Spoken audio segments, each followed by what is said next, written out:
What's good? Game on, Wisconsin. How you doing this evening, cheeseheads? Welcome to another episode of Coast to Coast Packers. I'm Bernie Bango. The brains of the operation, Umar Desai, will be jumping in here soon. He was off to a fatherly duty, and I don't want to lose too much time here. And so I'm just going to crack my cold one here, and I'm going to say this is non-Packer related, but I'm just going to say cheers and congratulations to Bo Ryan to making the Hall of Fame. Bo deserves to be there, man. Bo knows basketball. His back-to-back Final Four runs will probably be the closest we ever get to a national championship in Wisconsin. But hats off to you, Bo Ryan, and congratulations. In other news, we are creeping ever closer to the NFL draft. We got a lot to talk about today when Umar gets here. We're going to be talking about crushes that we have, maybe some man crushes we have in the draft this year. We got some sleepers we're going to talk about today. Got to love those draft sleepers, those day 2, day 3 guys that are immediate impacts, or maybe they're guys that that 2-3 years later they are doing something incredible that we thought they never would. But besides crushes and sleepers, we're going to talk about must-haves that we got to have in this draft. And we're going to get to all that once Umar gets here. But something I want to talk about too is we are in a position. I know that this is probably something that we got to talk about here is the first round draft, right? So Cooper had his workout the other day, and he was amazing. And so a lot of people are saying goodbye to Cooper, that they don't think Cooper will be on the board anymore. But here's the thing, folks. We have 1 first round pick. We have 2 second, 2 third. We are in the best position possible this year to trade up and get something more than than what we usually have, right? We're usually in the mid rounds or middle of the first round or late in the first round. And so I am excited to see where this is going to go this year. And so I don't think anyone really is out of reach this year because of that potential of being able to trade up. And I think Umar will feel the same. And, recently in first years, right, we took Van Ness last year. Yes, he had some splash plays throughout the season, but, he's going to look a lot better this year. Year 3, he could be all pro. The year before that in the first round, right, we took Eric Stokes. He showed flashes, but he just can't stay healthy. He's a guy that actually could come back this year and provide some depth at cornerback. In other first rounds, right? And in 2015, right, we had Demarius Randall. I don't think we're going to botch the first round like that again. In 2019, we took Darnell Savage. I don't think we'll ever take a safety in the first round again after that. 2022, right, we took Devonte Wyatt in the first round. I feel like this could be a big year that Devonte Wyatt pops out. Quay Walker, right, another first rounder from 2022. I think he's another guy that could take a big leap again this next year. I think Devonte Wyatt and Quay Walker, those are 2 key pieces to the defense this year. We're going to need to have them in a big way. They need to take steps forward. And I just hope that I think Hafley's defense is going to fit them better. 2019 in the first round, we took Rashawn Gary. We know what he is now. He just needs to stay on the field. He needs to stay healthy. Pumped about what Gary's going to have for us this year. Of course, then in 2018, in the first round, we took Jaire Alexander. let's just hope he stays healthy this year, folks. He could be, the biggest playmaker on this defense this year. Hafley's going to turn him loose, but I'll be excited to see, Ja's year this year. Right, so it's been hit or miss, right? Of course, we traded up for Jordan Love in 2020, and then in 2016, we took Kenny Clark.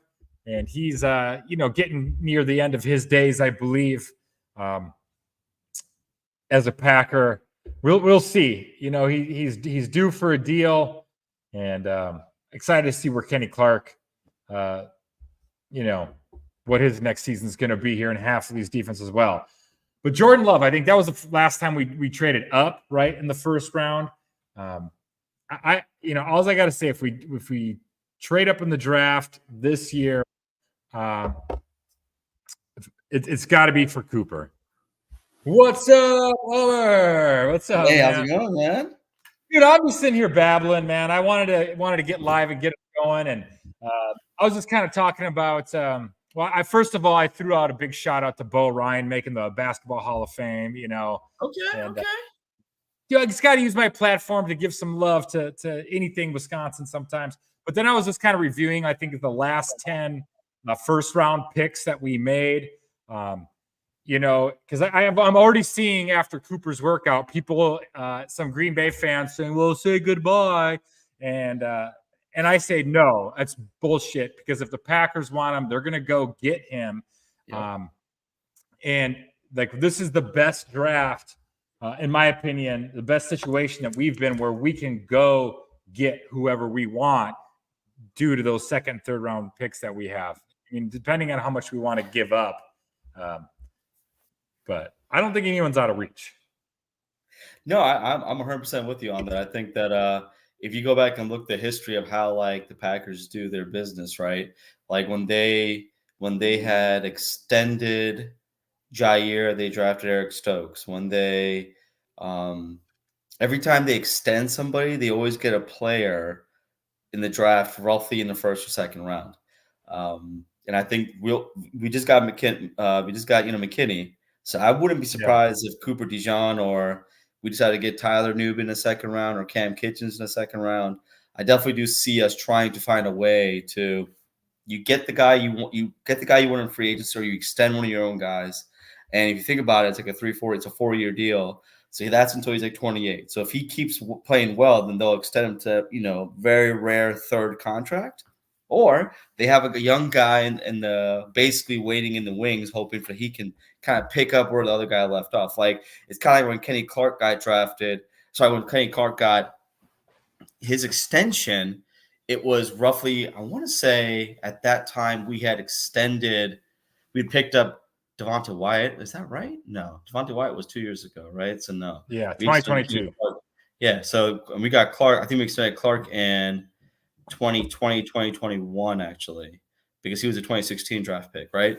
But you're right, though. Like, when it comes back to, you look at the history of our first round picks, like, they tend to find a way to, like, so a great example this last year, they extended Gary, and guess who they drafted? Lucas Van Ness, right? Yeah. So I kind of feel like I could see that happening. And look, Cooper DeJean had probably an amazing, outstanding, what was expected type of pro day.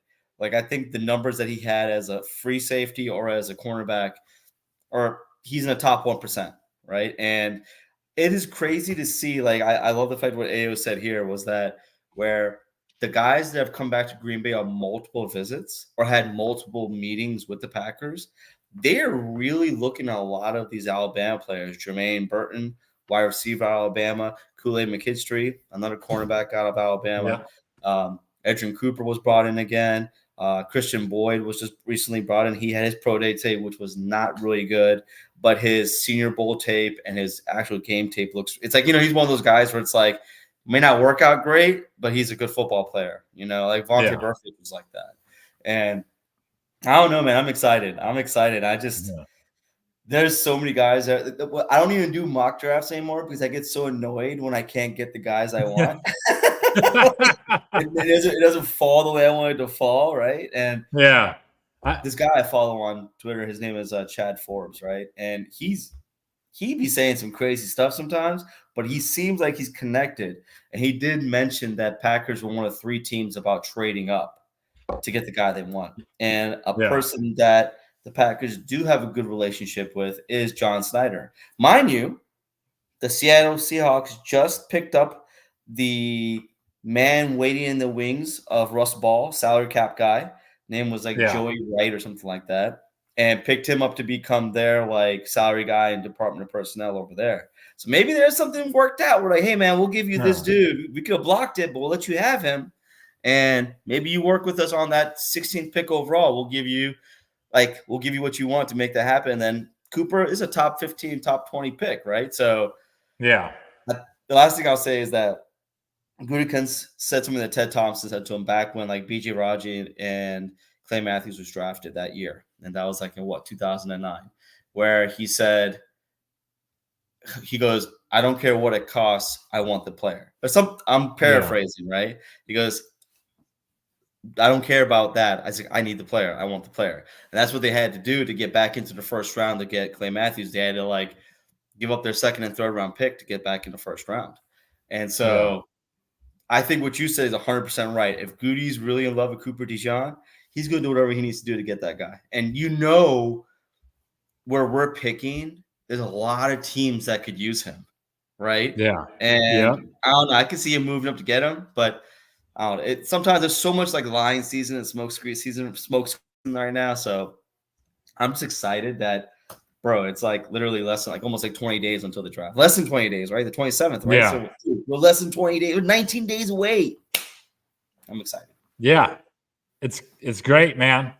And I'm gonna pop this back up there. AOG was saying McKinstry visited the Packers in their top 30. I think we're gonna fight with the Eagles in the draft to trade up for a corner. If there's no corner left, I say we trade back a tiny bit.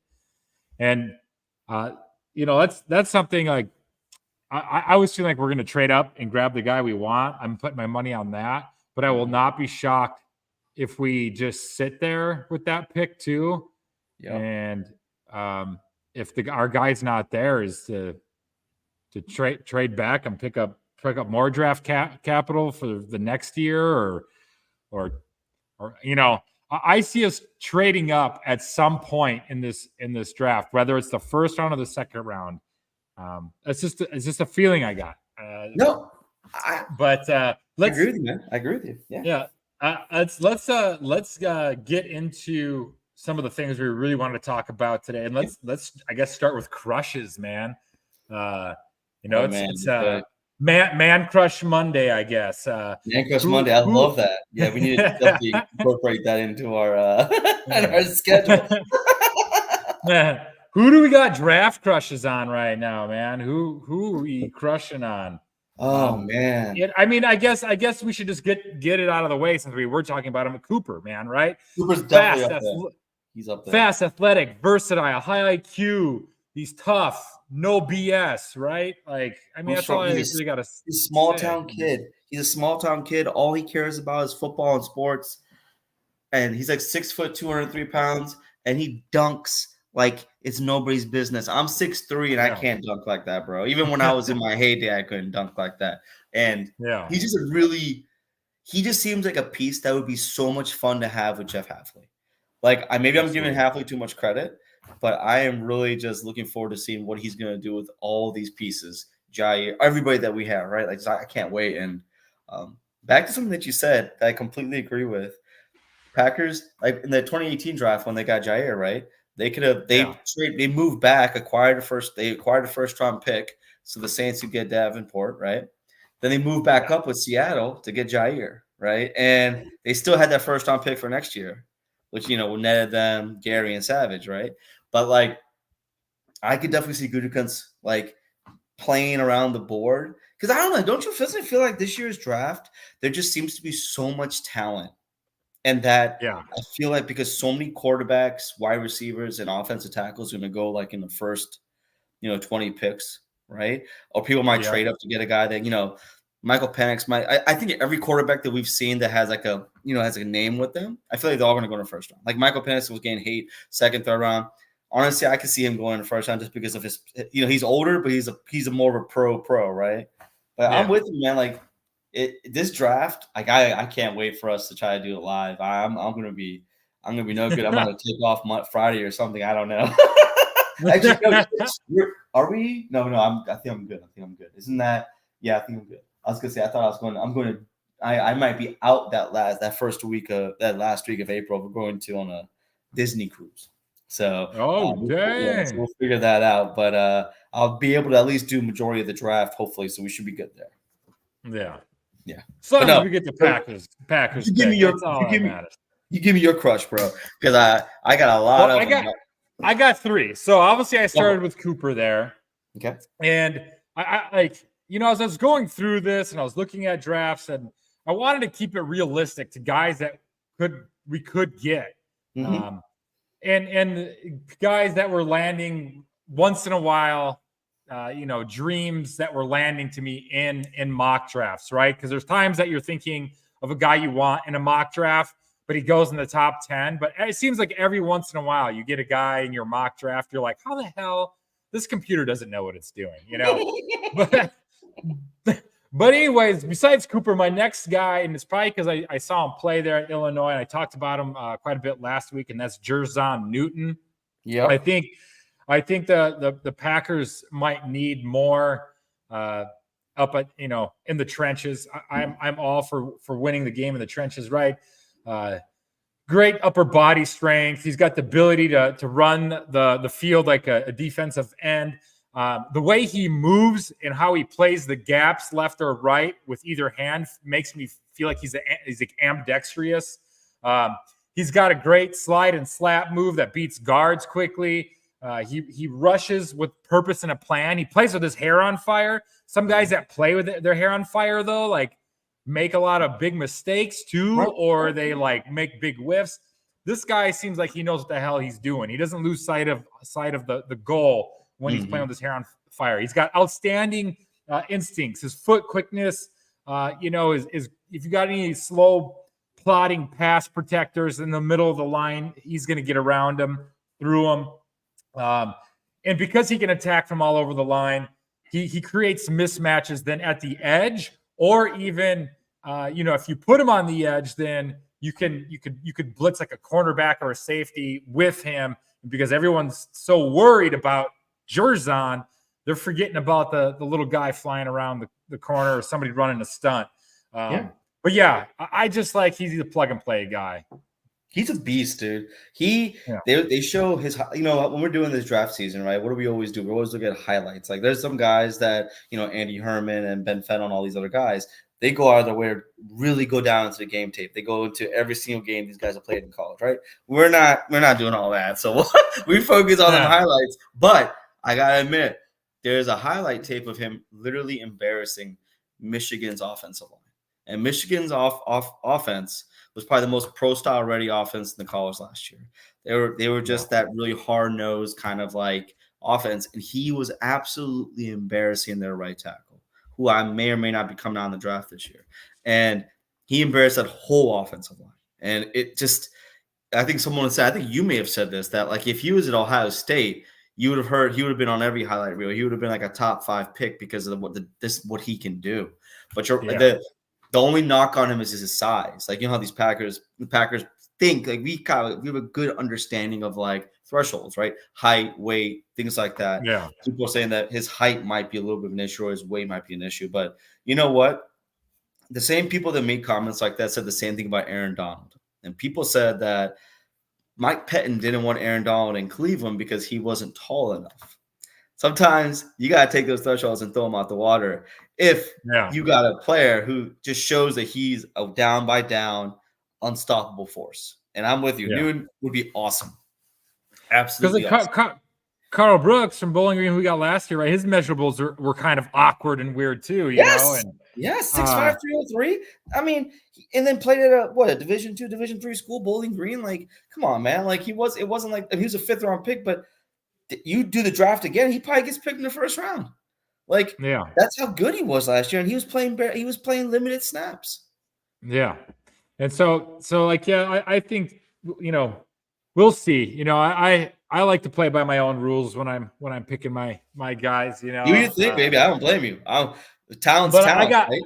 I got one more. Unless you want to jump in with one of yours. No, I want you to do two more because Cooper DeJean is our consensus. Okay. So if you got another 3 guys after him, go for it. Okay. I do. That's what I'm saying. I know I'm going to. So I want you to have a fair shot too. Well, hopefully I don't steal any of yours. It's okay if you do. It means great minds think alike. I'm fine with it. Because I know you like this guy, and he's like a dream. He's like honestly, he's like the only offensive line I think that maybe I'd want to take in the first round. Yeah. I think it's a deep class, and I feel like we have our starting line, ready to go, but we definitely need depth and guys for the future. But my guy is Graham Barton from Duke. You know, I think everybody's loving this guy. He's got the core strength and technique of an NFL caliber tackle already. Great footwork and balance. He finishes blocks. He moves really smooth, and he always appears really calm, when you watch his tape too. And he's just got big, strong hands and like quick hands as well. He's flexible. He uses leverage with his frame and stuff like that. But he's my guy, man. Not a lot of good football players come out of Duke, I think, but I'm all for him, man. He's my crush or my dream for offensive line if we went that direction. He is here. You made some damn good picks. I was gonna say, I promise you I wasn't being rude. I was literally just trying to make sure that I got my guys lined up for me so I don't be dragging ass here. But you're good. No, when I was loving Graham Barton like before he even had his pro day, and I was just like, dude, this guy played on every single position on the offensive line. He's played left tackle, he's played right tackle, all the guards, he's played center. And the guy, he was just a very just like that. He was like a Swiss Army knife. He was like our Elton Jenkins all over again. Because Elton Jenkins did the same thing at Mississippi State. So he was the same exact way. And he came in kind of featured as a center, but then he turned out to be a guard, and he turned out to play any position on the line, and he was pretty good at it, minus the right tackle when he's coming off ACL, right? But Graham Barton, dude, he has his pro day, and he literally blows everything out of the water. And it's pissed me off because it's like Cooper DeJean. Like, we already knew he was a freak, and Graham Barton proved that he was a freak too. I don't know if he'll get to 25. Like, the only thing that kind of maybe holding him back is the fact that he went to Duke. But he went to Duke. He still went to a school that's a very, known for smart people, right? So it won't be too much of a knock on him. But, I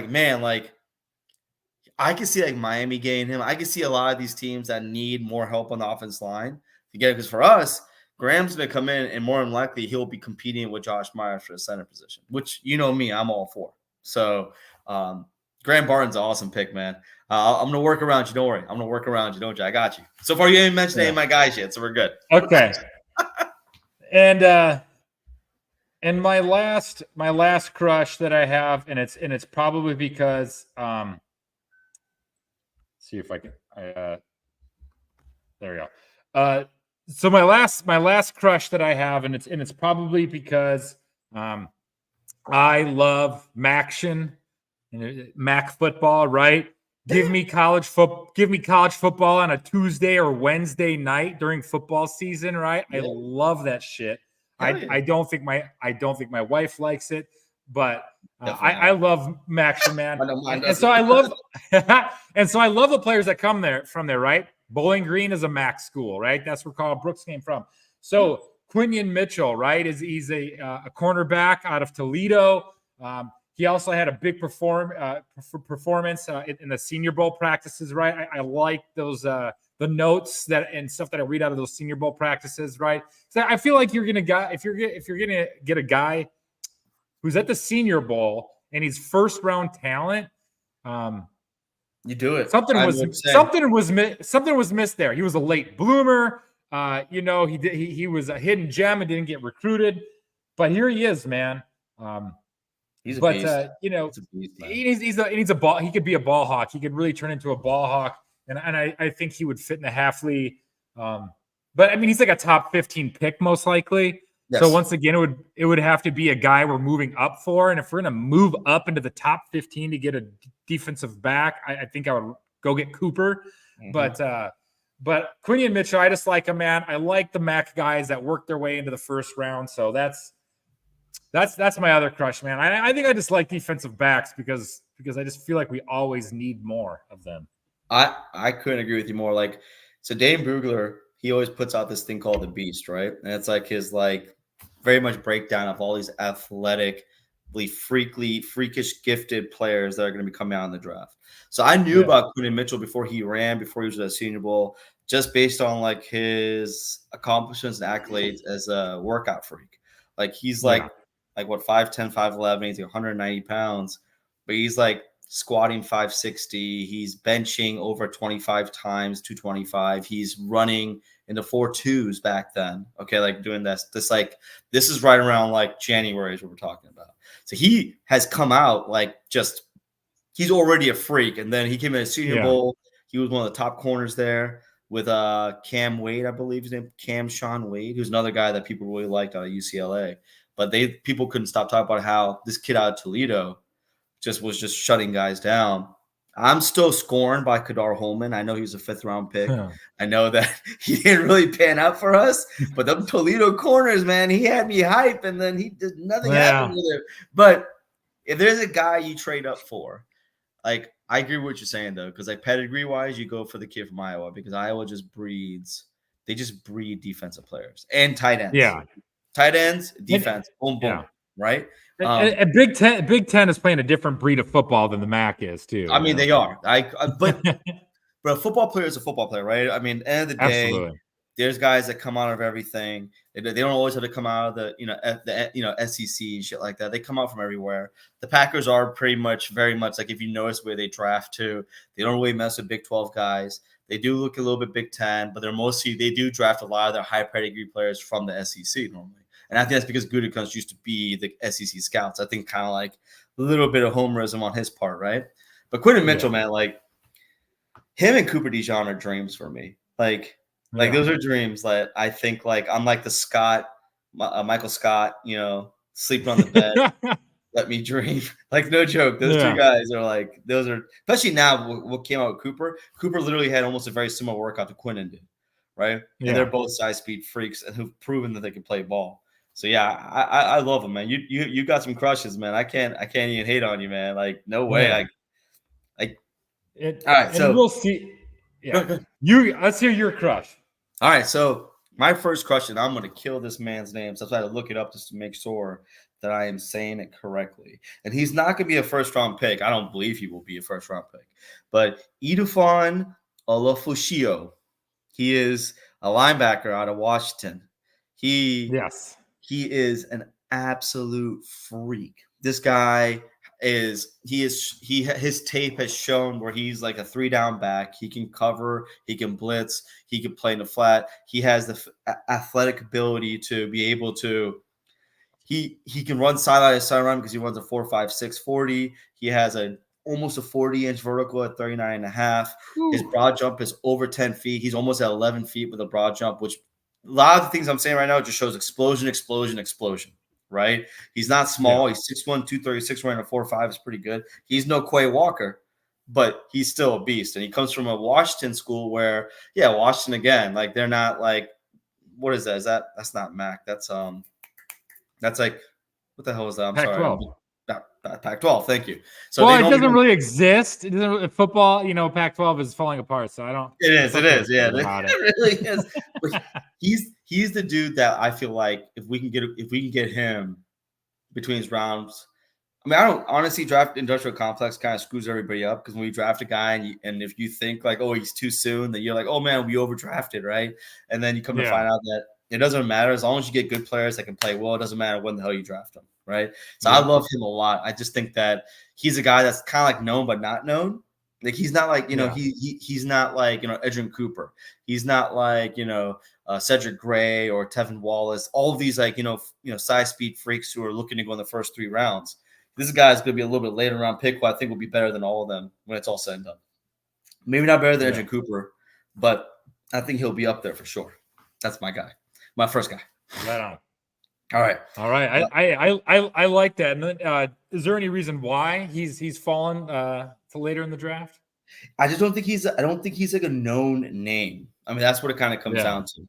Like, because the fact that you paid at Pac-12, right? You haven't really heard like so much about Washington's defense, right? They have all you heard about is Penix, Ozune, the running back.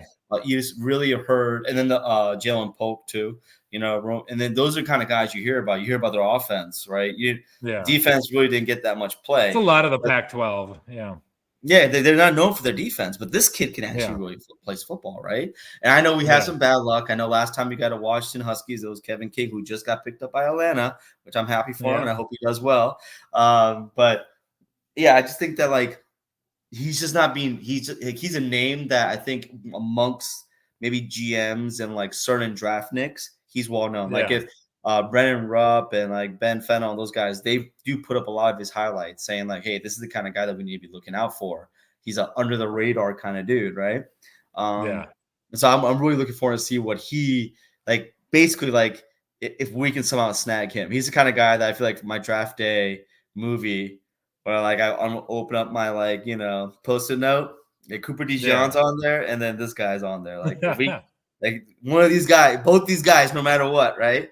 And then for another one who, when it comes to him, he's also going to be a more later round guy. Not a lot of my draft questions are like later round guys. His name is Bo Lemer out of Arkansas. He's a center. Okay. Right. He has a RAS score of like a 9.69. He bench pressed 225 39 times. He has amazing game tape. He everything when it comes to his athletic profile is very similar to Tanner Boatini out of Wisconsin. Okay. Tanner Bertolini, yeah. But the thing is, he doesn't have bad tape. Like Boatini, as much as we love him as a homegrown kid, he does have a lot of tape on his stuff when he's on his ass. Because they said that one of the knocks on him is that he ain't got much weight in his trunk. They always say, like, when it comes to football players, you need a big ass. I mean, that's what it comes down to, right? And he's kind of slight in that area. Yeah. Unfortunately, Bo Lemer is not.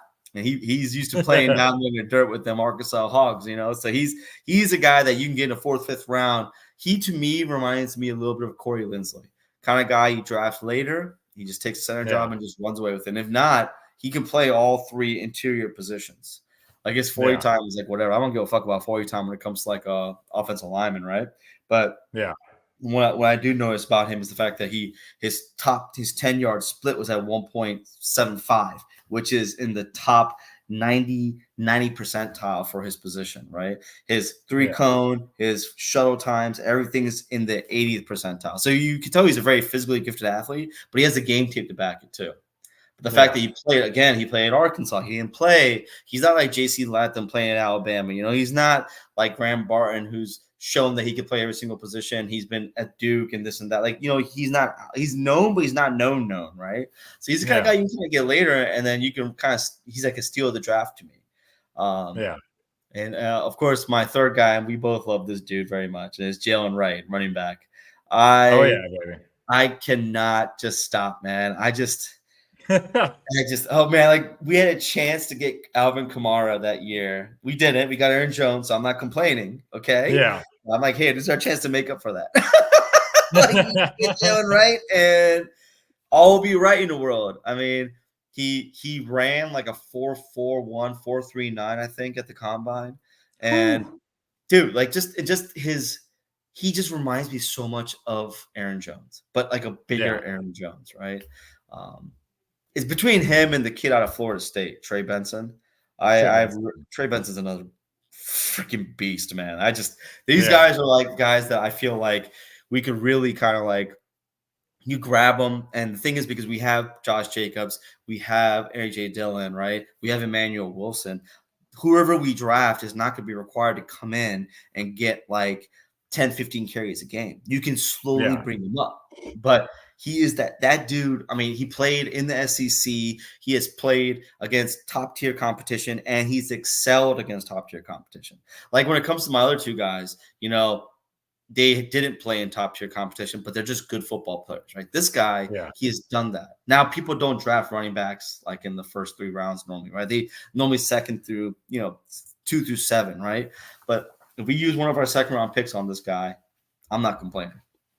I won't either. I definitely feel like we need to add to our running back room, and I got a sleeper. Okay. To add to that room, but I know on our notes here too, we had put a note down to talk about Cooper's pro day. Have we talked about him enough? Have we? I think we covered him pretty well. I was like, have we covered him? We drooled over him enough? Man, I was counting down the days to this Bama's pro day. Okay, I was literally going on like my Instagram and as like like your little note you could put. I was like, Cooper DeJean's pro days today. I was like, really?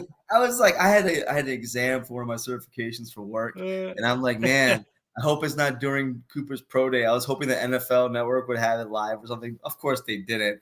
And then like when I got on my exam, I just saw like all his numbers, and I'm just like, you son of a bitch, you did it without me watching. I was so mad. He didn't do agilities though, which really bothers me. I didn't like that. I was like, I wish he had done the 3-cone shuttle, because the one knock on him is they always keep saying he has stiff hips, right? Yeah. And if you're going to be a boundary corner, which I don't think he would be in our system, but let's say he had to play that position, those stiff hips are going to jack you up, man. Like, I'm sorry, like he is almost more suited for, I hate to say it, Joe Barry scheme, because you can play off. I know you can play off, and he's more of like a zone type corner, right? But like, you put a guy like him back in the safety position, right? You put him at free safety, you put him at strong safety. You're looking at, and I'm not trying to make the comparison because he's the other white free safety in the league, but no joke, he's literally he's Harrison Smith, dog. Like, he's literally Harrison Smith, and Harrison Smith's like 85 years old, still playing in Minnesota, and still playing pretty well too. Even though I hate him, he's a damn good football player. So I think Cooper's his workout is exactly what we thought it would be, honestly. Yeah, and just if you guys haven't seen his measurables yet, just quick here. He's got a better 40 time than Trent McDuffie, same vertical as Steve Smith at 38.5 inches, same broad jump as Jalen Johnson, 10 feet 4 inches. And then he did more bench reps than Antrel Roll. So, I mean, that was something I saw flip across Twitter, and it's just like seeing those names. He can work out. We've seen him play football at Iowa. Next year, we'll see if he can play football in the NFL. But let's get into those sleepers then. Do you want to go first with your sleepers, or should I jump back in here and you jump back in, because I think I made my linebacker out of Washington was one of my sleepers. I gotta go find the other one that I had. So bear with me. So you go do your thing, and I'm gonna rejuvenate. So running back room here. Don't sleep on this Louisville slugger, former Wisconsin Badger, Isaac Berendo. He put on a show at the Holiday Bowl, right? I think he had like 23 carries for 161 yards and 3 touchdowns. At Wisconsin, he only had like 90-some carries throughout his 4 years there. And then he transferred for a grad year to Louisville, where he had 810 rush yards, 234 receiving yards, so over 1,000 all-purpose yards, 11 touchdowns, 6.1 yards per carry. He ran a 4.33 at the combine. That's the fastest 40 time for the running backs. And that day he weighed in at 221. So he's not a small guy running that fast either. But here's the thing: we could get him in the third day. And some people are like, well, he's a 5th-year running back. Well, usually 5th-year backs come with like a lot of mileage. But because he sat behind Jonathan Taylor and Braylon Allen at Wisconsin, he wasn't getting the touches that you would, like a guy, his speed would. His last year in Wisconsin, he had an 89-yard touchdown run. I will remember that one. It was like a 1st and 10 on like our, on our own 11. And it was just like, it was like a run up the middle and he was gone. He's just got that type of like home run speed. And so he had 132 carries last year, which was the most carries he's ever had in a season. But I can't remember the name of the other Louisville back though, who was a good running back who might be a shot at getting drafted or making an NFL squad as well. I can't think of his name either. Yeah. So he was sharing carries all this year too. So yeah, he's a 5th-year running back, but don't be surprised if you grab him, 6th or 7th round if he's there. I like him. And another my next guy here, you brought him up just a little bit ago, but that's Tanner Bortolini, man. Okay. He had a good combine, performance, 4.94 in the 40-yard dash at 303 pounds. He's had a record in the cone drill, beating Jason Kelsey's record in the cone drill, 7.16 seconds in the 3 cone drill. All of his snaps, 800 plus snaps, came at center this year. But he had over 600 snaps at the guard positions during his time in Wisconsin, and over 200 snaps at the right guard. So he's another guy that offers that flexibility, right? He might be going in the draft as a center, but you could plug him into other places. And he's just, he's my Badger, but I like your guy, Bo Lemer, that you were just talking about. Yeah. And if we ended up with Bortolini or Lemer in late, in the 3rd day, man, I'm all for getting those guys day 3, either of those guys, because those are the type of guys you want. Played multiple positions in college, and maybe just a little underrated. And so that's my other sleeper. I got one sleeper to go here. Okay, good for it. And a lot of people are thinking we shouldn't go wide receiver this season, right? But I mean, you got Marvin Harrison Jr., you got Rome Odunze, you got LSU's duo of Malik Neighbors and Brian Thomas Jr. Yeah. All those guys are gonna be in the top 15, right? There's just a lot of wide receivers this year. I'm gonna go with one of those guys' teammates, Rome Odunze. He's got a teammate, Jalen Polk. 6'1", 203. He's not particularly big. But he ran a 4.5 40. He's got a 37.5 inch vertical, so it's just an inch shorter than Cooper. A 10'9" broad jump. Most importantly, though, what jumped off in some of his tape that I watched was his physicality, and he's got that dog in him. When he's downfield, if you're a defensive player and you're trying to chase down a play, you better look out, because Polk is gonna poke you right in the face, man. He loves to block downfield, man. And that's a way to earn some playing time at the NFL level, right? Is being a wide receiver who will stick his nose in a linebacker's chest or lay out a safety if need be. So he's my kind of guy. Right? He's flying under the radar because his teammate is Rome is going to go in the top 15. But he's another sleeper, man. I think he could fall, day 3. And most importantly, though, something besides the physicality of blocking is his catches that are made in the air, like going to the ball and playing through contact to get to the ball. You know who that reminds me of that we just drafted last year? Yeah, Romeo Doubs. Yeah. Well, no, that's not last year. That was 2 years ago. Oh, last year. I'm sorry, my bad. Not Dobbs. Freaking Jaden Reed is probably. I'm thinking of Dontavian Wicks, probably. Yeah, man. Yeah. That's who he kind of reminds me of, playing through some of that contact, going up and getting that ball. When you said that, I was thinking of him in the playoff game. Romeo Doubs, he was just grabbing everything, like he couldn't. He was unstoppable. That's why I went that. But oh man, those are actually Jalen Polk. I like him a lot because I think that Odunze is getting a lot of play, but people are forgetting that Polk was on our side and he had really good numbers, and he's battle tested. And he may not have the number 1 corner on him, but he still produced really well, and his athletic profile is still pretty good. Like, it definitely has remnants of a shorter version of Devontae Adams based on speed and ability and stuff like that. So I'm with you on that. Like, everyone always asks this question when you're like, oh, receiver this, receiver that, right? And the truth is like, I don't know if Toure makes the team. Okay. I mean, I think he's probably gone.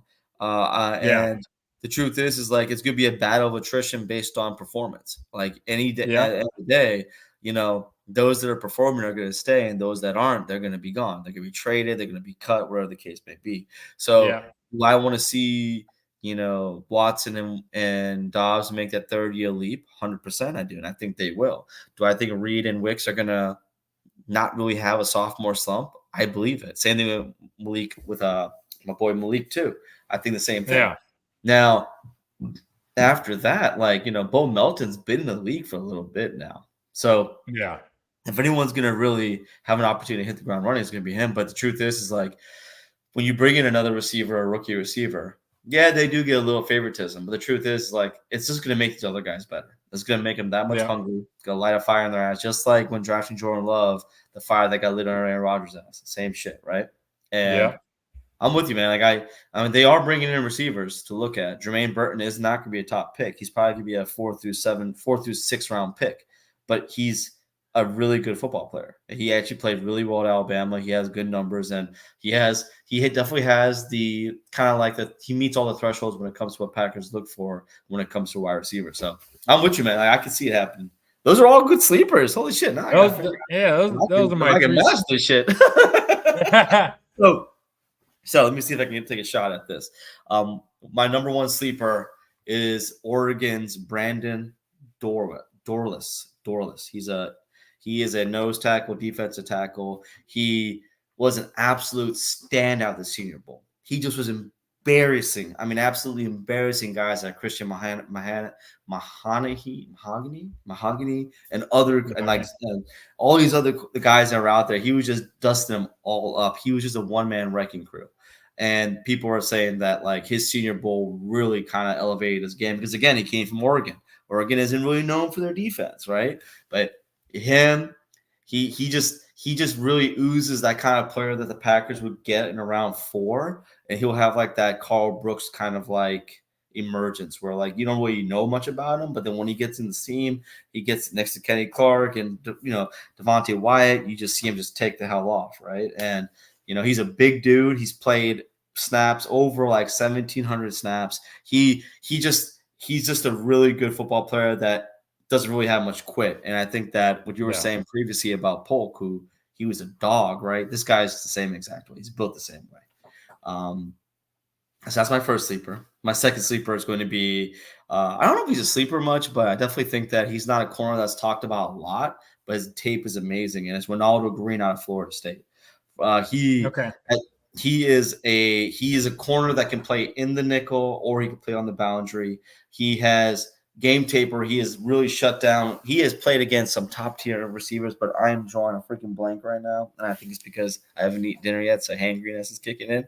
But the truth is like everything that I've read about him is saying that like he's a very underrated player and that basically anyone that grabs him in the later rounds is going to be getting a steal just because based on the fact that like he played at Florida State, right? He was like, I mean, really, when you think about Florida State, you're thinking about Jordan Travis, you're thinking about Trey Benson, right? You're thinking about maybe Jared Verse, but you're not really thinking about Ronaldo Green or the other corner that was there, Jermaine James, right? You're not thinking about these guys, but their secondary is pretty decent. And I think that what we're going to notice is that a lot of these guys are coming out of the ACC, of course, Hafley's going to have experience with them, right? He's going to have experience playing against them and knowing their weaknesses and their positives and stuff like that. And he can work with that. Yeah. My third sleeper. Oh shit. Where was it? Hold on. Yeah, I had it here and I lost it. Give me 1 second. I had it. No, you're good. Because he was. No, I was just going to say, when I was trying to do my sleeper, at first I was going to go with Braylon Allen, but honestly, man. I thought you were too when you said Wisconsin. And I was like, is he really a sleeper? But I was like, I guess he could be. He could be, but here's the thing, man, is like he had a lot of carries. He had a lot of dings and nicks and scratches throughout his career. He originally started off like he was going to play linebacker for the Badgers originally. Right. So it's just like I don't know, man. I don't know how it's going to pan out for him. I hope it's great, but I don't know. I'm worried it's going to be like Monty Ball all over again. Oh God, from the Badgers, right? Like a beast, dude, coming out, but just such a beast, and then it just didn't work out for him. It's all because he got his ass beat at Ohio State. That just messed his ass up. Yeah. Yeah.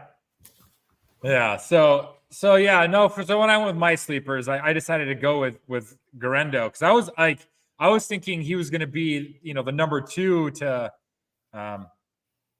Braylon. But then Yeah. Ches Malusi transferred in, and this didn't happen for Garendo. And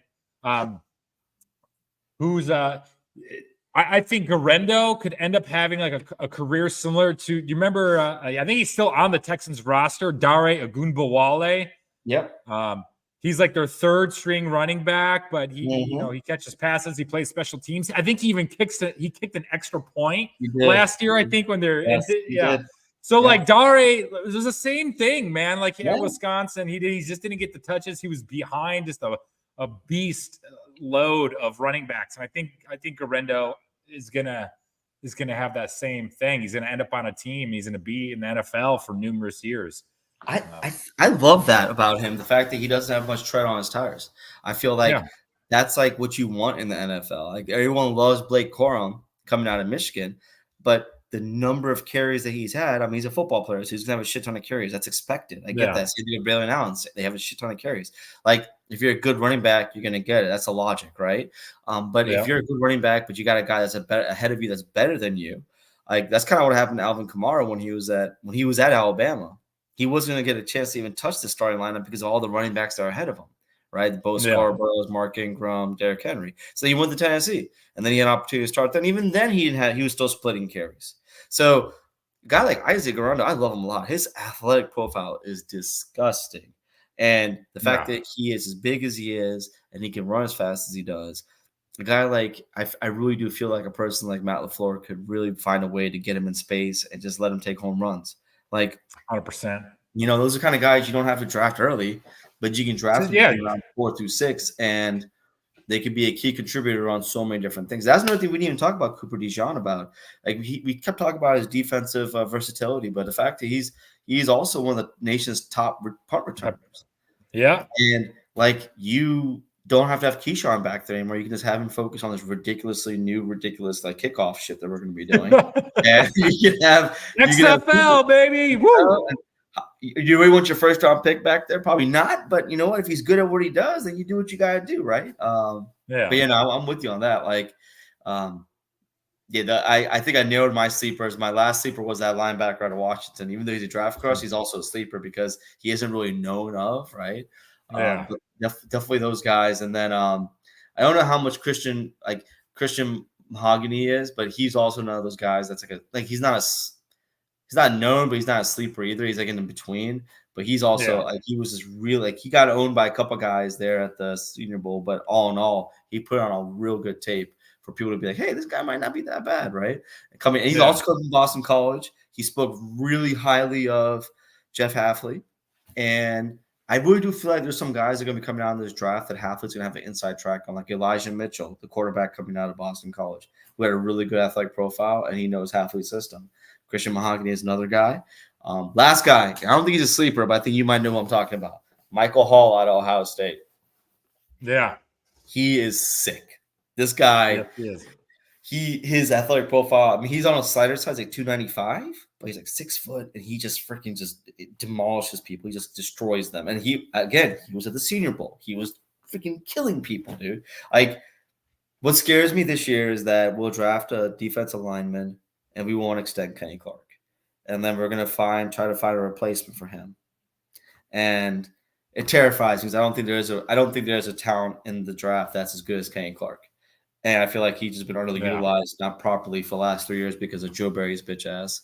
And I really want to, I'm scared. Like if they take a defensive lineman in the first 2 rounds, then I'm like, fuck, they're going to try to replace this guy. Ayo's question here. Okay. Yeah, so it would have been the guy, my sleepers. It would have been Dolores. It would have been Michael Hall. It would be even Byron Murphy, even though he doesn't meet the height requirement. He's another guy that will go. Tavondre Sweat has that DUI. He's going to fall in draft, right? You get him in the 3rd round. Yeah. I'm just saying, it ain't a bad idea for me. People make mistakes. But yeah, no. I'm done. I'm done my sleepers now. I'm Yeah. done my sleepers now. Okay. Well, I also in the notes that you said had like must-haves. Must-haves, yeah. I'm more of I have the first round. My must-have is I'm hoping we go defensive back. Yeah, same. We've talked a lot about Cooper. Kool-Aid is another guy that I've talked about before. He's a guy that I would take in the first round. So my first must-have is getting a quality cornerback or quality defensive back in that first round. My next gotta have, and I hope we get him in round 2, is the guy that I like. I like Edgerrin Cooper, man. Yeah, I knew you were going there. I don't blame you. Skilled. He's so good at dodging blockers. He's got elite, speed.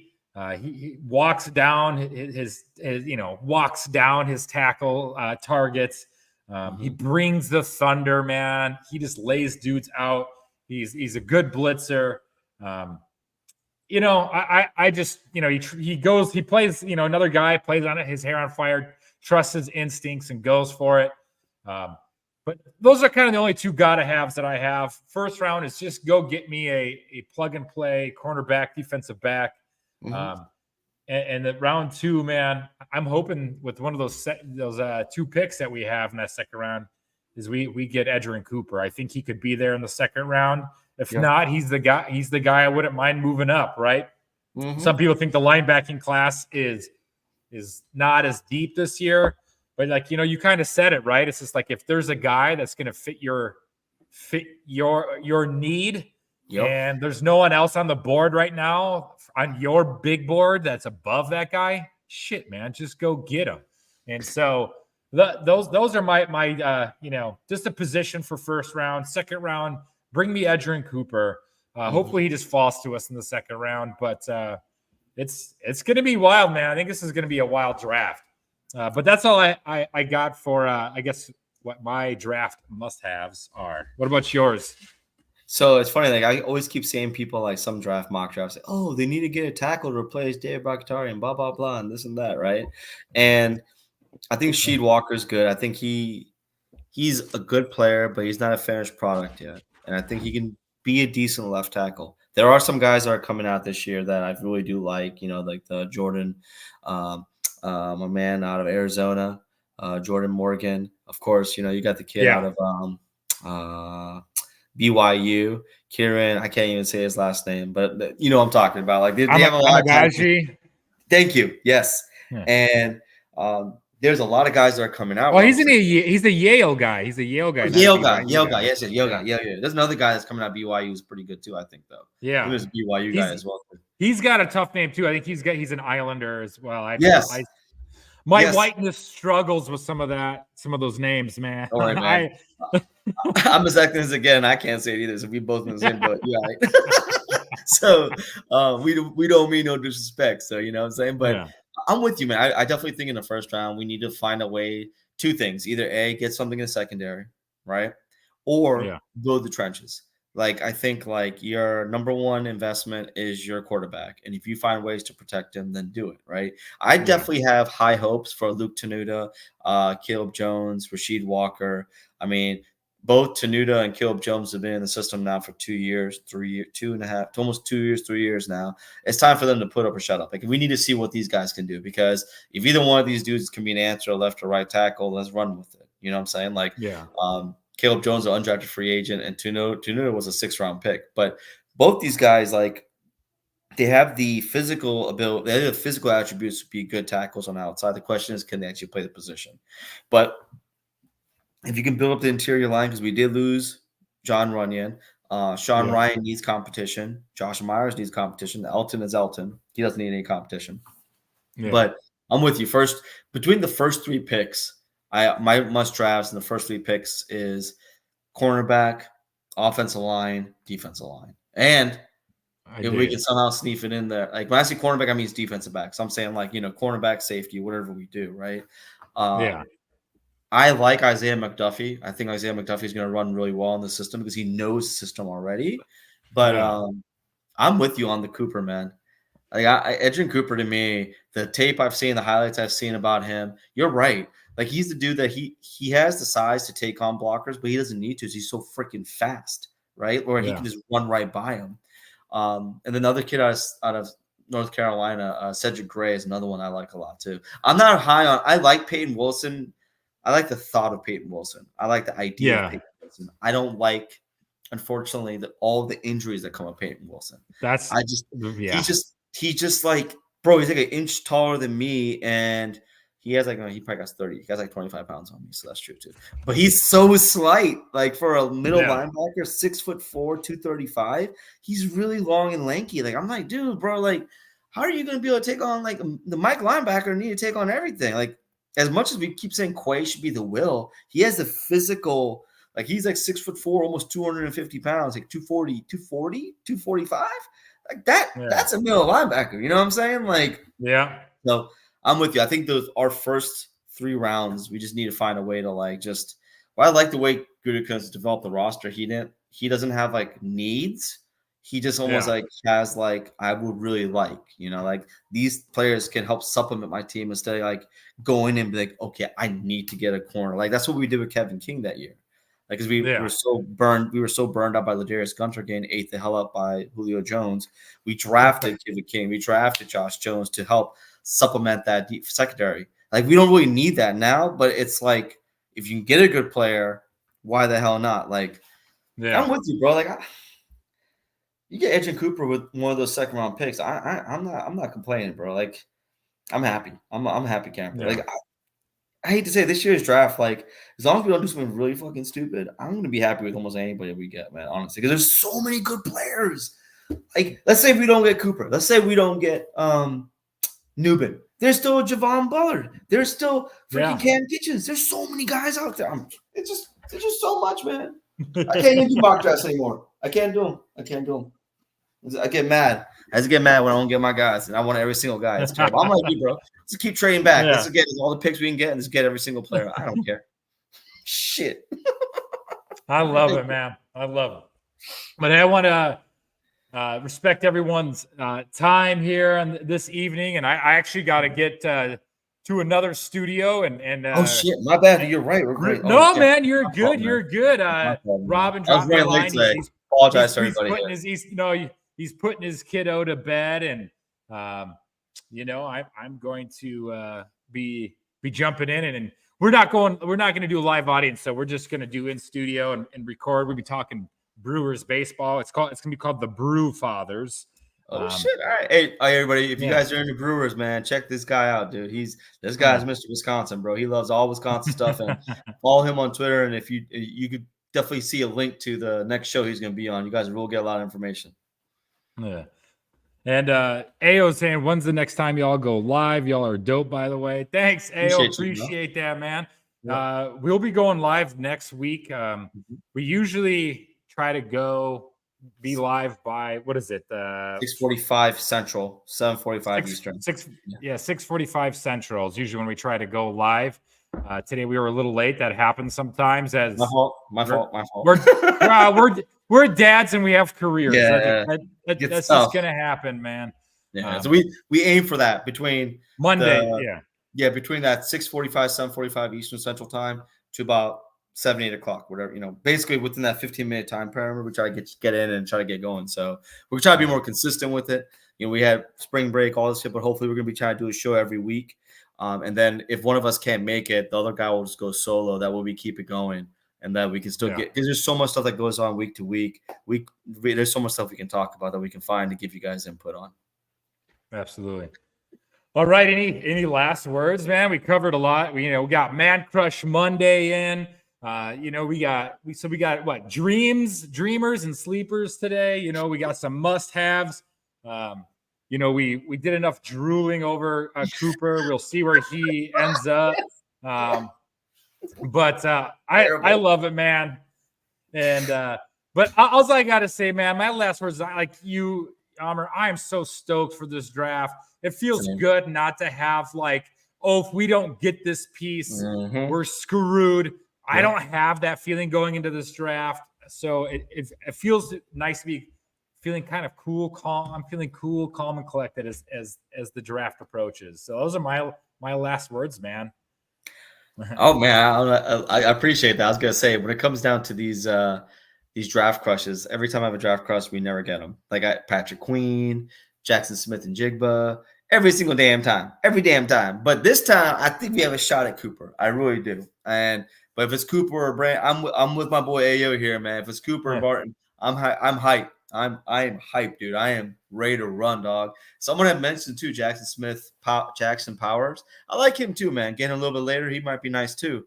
But my last words is I'm just, the year's going by quick. We had a total eclipse today. And that was pretty wild. And hopefully everybody got to enjoy that. But it's a new beginning. And I think, we're 19 days out, I want to say. Is that 19 days? I think it's about 19, a little less than 19 days out from the draft. And I'm really looking forward to it. And we are going to try to figure out something to do here for you guys. Maybe do like a live show of the first round.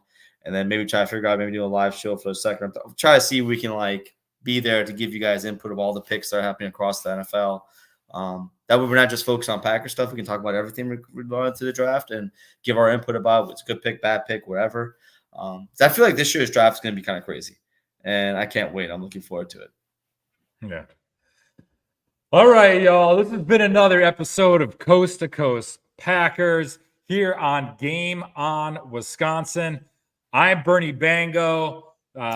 I'm here with Amr Desai, the brains of this operation. I don't know all that, but I appreciate you, bro. And we're going to be back next week, and we're going to be digging probably deeper into this draft. And Amr, can you remind our listeners who we're going to have joining us next week? Yeah, so we're going to have a draft guy. His name is Brennan Rupp. He is an absolute amazing follow on Twitter, X, whatever you want to call it. He does an unpacking of Packer draft players every year, and he does his top 50 players that he basically provides a write-up on how what they did in college and how they fit the Packers needs or how they fit the Packers scheme or team. He's been a guy I've been following for years. He's absolutely amazing, extremely intelligent, just knows the stuff, and I can't wait for him to come on here and probably confirm a lot of the things that I said, because almost a lot of shit I'm saying is stuff that I read from him. So I can't wait for him to make me sound smart. But I'm going to tell you, he's the source of a lot of my information. So I can't wait to have him on here. Great. Yeah. All right. So join us next week. We got a big show for you. Have a good one, y'all. Take care, everybody. Go Pack.